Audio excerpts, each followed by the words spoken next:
Speak up, speak out, his T-shirt says. But those who speak out on the streets of Nairobi face abduction, gunfire, and tear gas. Kenya's capital descended into chaos after anti-tax protests were met with brutal force by the police. And the tax bill they marched against was passed in Parliament.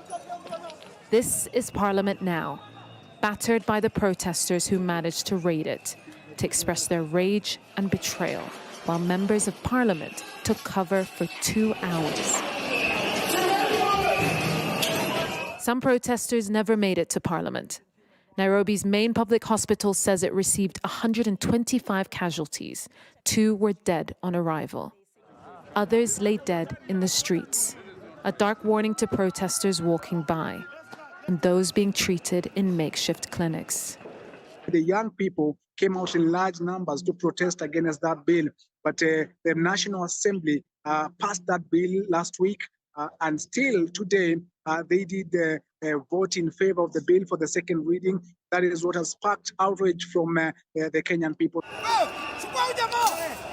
But Kenya's President William Ruto has doubled down, calling the events treasonous and deploying the country's army to support the police. Today's events mark a critical turning point on how we respond to grave threats to our national security.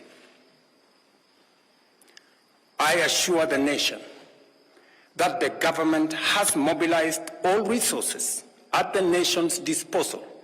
All this just as the US officially designated Kenya its major non-NATO ally, and Kenyan police landed in Haiti to lead an international peacekeeping force to tackle gang violence.